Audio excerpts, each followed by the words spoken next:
Natalie Prass is a singer-songwriter from America, somewhere in America. It's a big fucking place, man. I don't know what to tell you. Her debut dropped in 2015. It caught my attention because of a couple of the singles. My Baby Don't Understand Me, that was a pretty damn good song. And the rest of the album was pretty nice, pretty soft, soulful, you know, easygoing type music. That was lovely, but never really left much of an impact on me, I must say. It wasn't really something that stood out, but definitely a decent album for sure.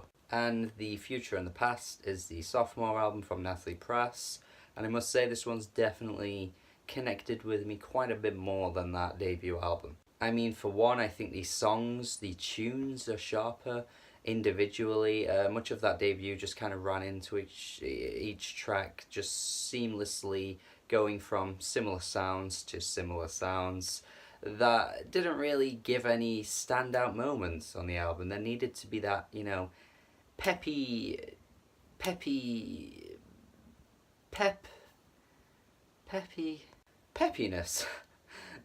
Something that wants you to return to more of the individual tracks as opposed to running through the album and not really getting much out of the individual moments. And you certainly got this with tracks like the first two tracks. The first two tracks instantly hit you as indie pop jams. I mean, come on, man, the friggin' instrumentals on these are pretty sugar, pretty sweet, I must say.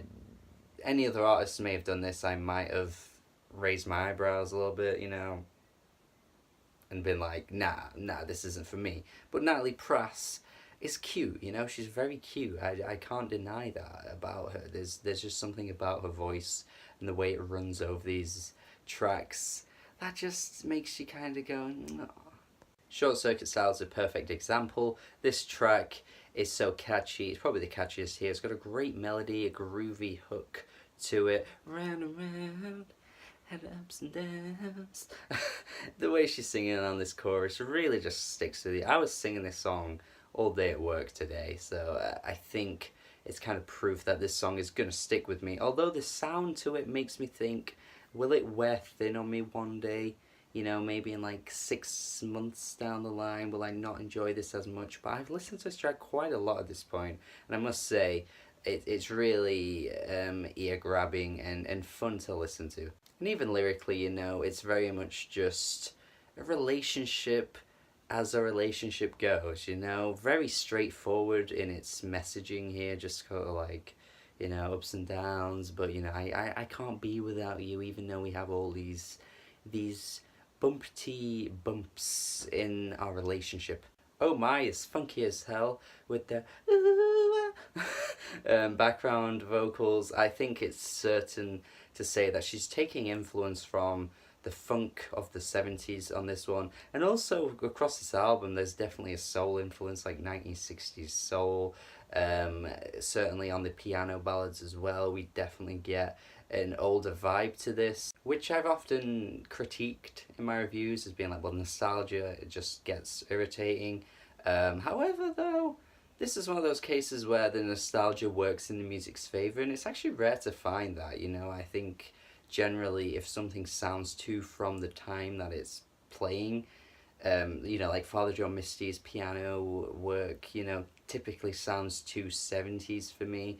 Whereas here, I just find it charming, you know. It's kind of weird how one artist can do it really well and another artist can do it in a way that doesn't click with me. It's obviously one of those things that comes down to personal taste, but I think this is one of those albums that you would probably find a lot more to like through the melodies. I mean, it's not like every track has a very similar sound. I mean, The Fire sounds very different to a track like Ain't Nobody, and Ain't Nobody is very much the soul influence that I was talking about. Very Marvin Gaye in the guitar licks on the track here. Very much just hits you in the right spot, you know? Its sound is so organic and pleasing to the ears that it's just, even without checking out the lyrics, I feel like I'm just stuck with this track based off of that. Ain't nobody can take this from my hand. The hooks on this thing are absolutely delicious, like delicious. especially on the track The Fire. I mean, it's one of those tracks where the melody on the verse is a little bit mellow, and then when you get to the chorus, it amps up a little bit. Generally, that kind of irks me a little bit, because I'm like, you've compromised your verses just so you can make your chorus sound bigger. But I think just the guitar playing on that chorus is just so funky. It just gets me, man. It gets me. Sisters has got this gospel touch to it, which I really like. Perhaps could have been a bit stronger in its melody, but I think the approach it goes for actually goes over pretty well. And I do like the percussion on this album. Often on tracks like The Fire and Sisters, the percussion and the drumming is very subtle, but it actually has a really impactful finish to it, like it's noticeable enough to know that without this kind of drum patterns in the song, without these kind of drum patterns, sorry, these tracks would have lost their flair, I think. But I must praise the drumming on this album. I think it's pretty solid too, and also Natalie Prass as a guitarist. She plays guitar as well, and I'm pretty sure she will on most of these cuts here, which is why I think these tracks probably stand out well, because she's a solid guitarist overall. Lyrically, there's a bit of a politics approach to this album, certainly on tracks like Sisters. I'm pretty sure we're referencing female empowerment and that kind of thing. And not only that, but there's a bit of an anti-Trump sort of approach going on this album as well. A few tracks seem to go against the grain of what's currently going on right now with politics. Not something I'm going to go heavily into, because I think it's pretty common in a lot of music these days. A lot of artists, especially in the singer-songwriter realm, are starting to make their opinions heard on this political climate.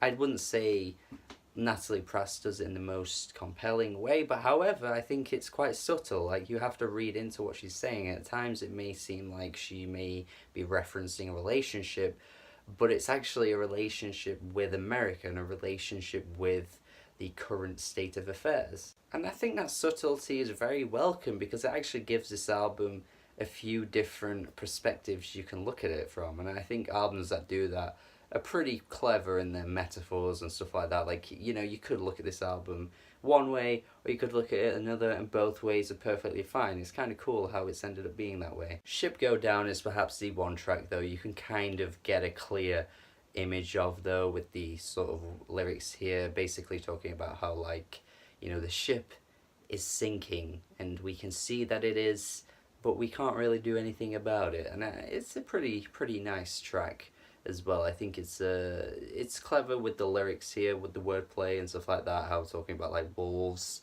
and stuff like that, perhaps referencing politicians and things. It's a good track. And I think with this kind of album, it can be very easily done in a way that's too overt, like too on the nose, like, I hate the government, and it can sometimes come across as preachy and annoying, but Natalie Prass doesn't really do that. She doesn't act like she's some kind of savior. She doesn't act like she has all the answers. She's basically commenting on things as they are, and I find that more interesting to me than someone thinking that they know everything about the rules and regulations on how to run a country when they actually don't. We've seen this with Eminem. Yeah, Eminem. Yeah. Nothing to say, has a stompiness to it, which I really appreciate. The instrumental here sounds very familiar, and I don't know what I'm thinking of, but it's something, and that's about as vague as I am right now. Far From You is this very Disney sounding track. Certainly sounds like it could make its way onto a Disney soundtrack with the instrumentals. I mean, some of these tracks on this album do sound like soundtrack songs, actually, the more I think about it. But, I don't know, it's done in a very tasteful way that doesn't ever get me annoyed. I mean, even Far From You is pretty lovely in its sound, even if I do feel like it's a lesser version of what Suzanne Sumfer was able to craft on her last album. But still, I don't want to take away from the fact that Natalie Prass is pretty solid as a performer and crafting these great songs. So yeah, I've pretty heavily praised this album. It's definitely a B plus, perhaps a very light B plus though. I think a couple of tracks don't stand out in ways that others do, and some melodies don't feel quite that strong. Like I feel like if they added a bit more to the mix, then there could have been more to them, especially like Far From You, as I've already mentioned that track. But still, overall, a very good album that I'm going to be returning to a lot. It's going to be one of my favourites of the year. Make sure you check it out if you haven't already. Subscribe to the channel if you enjoyed this review. Let me know your thoughts on this album. Yeah, what I should review next, and that is it. Have a good day. Yeah, great album. Go check it out. Have a good day.